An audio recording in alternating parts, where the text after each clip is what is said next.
Dear children, we are studying second chapter of Civics Understanding Secularism, and today we will start part 2 of this chapter. In this part we will study what is Indian secularism, right? What is Indian secularism? First of all, we have to know that what are the features of a secular state. What is a secular state? Secular state, clear? Then we will be able to understand that what are the features of Indian secularism and how India is a secular country. So features of secular state, the first and very necessary feature, separation of religion from the state, clear? That there is no religion of state. The state doesn't have its own religion. That is secular state. Second thing we can say that all the religious groups are free in that state. All the citizens are free to adopt any religion. That is secular state.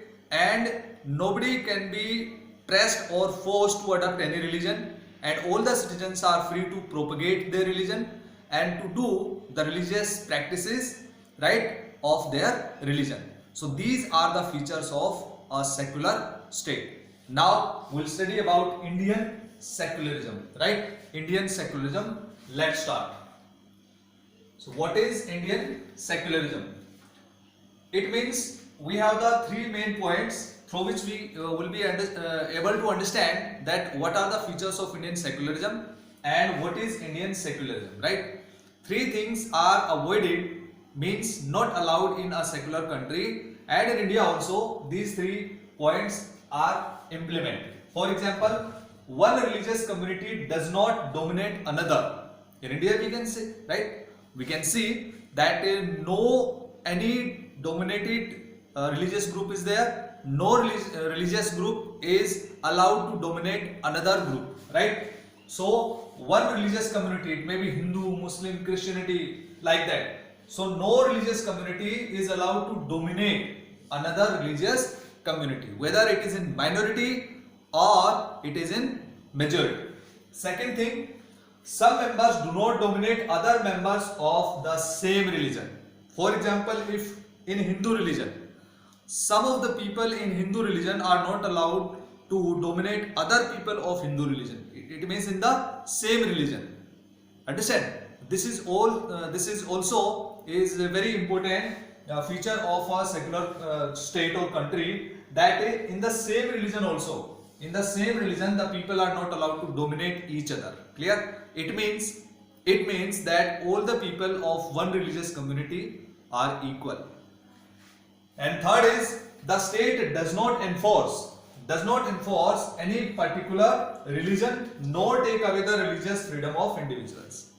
As we have discussed that all the religious groups are free, all the citizens are free to adopt any religion, to propagate any religion and to profess any religion. It means they can change their religion, they can adopt any religion anytime. Clear? So this is the freedom of individual regarding religion. So it means, this is very simple statement, the state does not enforce any particular religion nor take away the religious freedom of individuals. Whatever individual wants to do regarding religious activities or religious practices, he or she can do.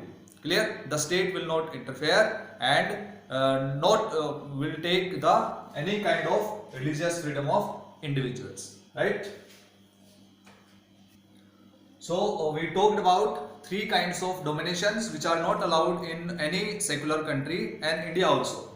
So now we'll study about how the Indian state works to prevent any religious domination. As we have discussed about 3 religious domination, so now we'll discuss that in India how the state works to avoid or to prevent religious domination by any group to over another group, by any persons, any people in the same religious group, right? So we'll talk about the first thing, how the Indian state works to prevent religious domination or any kind of wrong things or the practices, right, regarding any religious group. First, it uses a strategy of distancing itself from religion. This is the first condition, that the state will be separated from religion. So in India also it is adopted that strategy of distancing itself from religion, that Indian state will be completely separated from religion. It means Indian state will not interfere, right? For example, in the government schools, we celebrate holidays on Eid ul-Fitr, on Deepavali, on Holi, right? On Guru Purnima, etc. Why? Because we have the freedom to celebrate our religious festivals. But because we are studying in the government schools, we are the part of the government schools. So in the government schools, religious festival celebrations are not allowed. Why? Because government schools are the part of the state government of the country, right? So the state is completely separated from religion. So celebrating religious festivals are not allowed in the government schools. So it is the strategy of distancing itself from religion. You have to give the example. I hope that you are getting my point. Very simple, that religion is separated from the state, and this is the strategy of distancing itself, means state, from religion. So in the government schools, religious festivals are not allowed to celebrate. Next one is strategy of non-interference. The state will not interfere in the matters of religion, right? How do you celebrate the religious festival? How do you worship your God, right? What kind of religious practices you have to do? These things are the matter of religious communities. These are the matter of religious persons, right? And religious people, right? You should not interfere. So the state will not interfere in the religious matters of anybody. So this is the strategy of non-interference. Third one is strategy of intervention. You'll be confused, maybe, because one side we are saying that non-interference, that the state will not interfere in the religious matter. Another way we are saying that the strategy of intervention, that the state can interfere in the religious matter. This is the way in which the state, Indian state, works to prevent any domination. How? To interfere, to intervene in the religious matters. How? To protect any kind of exploitation, to protect any kind of domination. If in the same religious community some people are dominating another people in the same religious community, then the state can interfere. For example, in Hindu community, right? In Hindu community, some people consider themselves upper caste people, right? Some people can be considered lower caste people. So this is the practice of untouchability. This is the practice of untouchability, and it is completely prohibited by the Indian Constitution according to Article 17 of the Constitution. So this is the strategy of intervention. Whenever in the religious matters, if one person or some persons will dominate another people of the same religion, the government or the state can interfere. This is the strategy of intervention. So dear students, in this video we can take one more example of strategy of non-interference.